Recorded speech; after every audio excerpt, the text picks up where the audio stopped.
என் சுவாச காற்றே வரும் பாதை பார்த்து உயிர் தாங்கி நான் இருப்பேன்.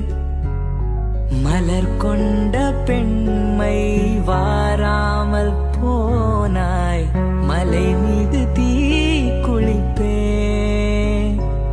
என் உயிர் போகும் போனாலும் துயரில்லை கண்ணே, அதற்காகவா பாடினேன். வரும் எதிர்காலம் உன் மீது பறிபோடும் பெண்ணே, அதற்காகத்தான் வாடினேன். முதலாய் முடிவாய் அதை உன் கையில் கொடுத்து விட்டேன்.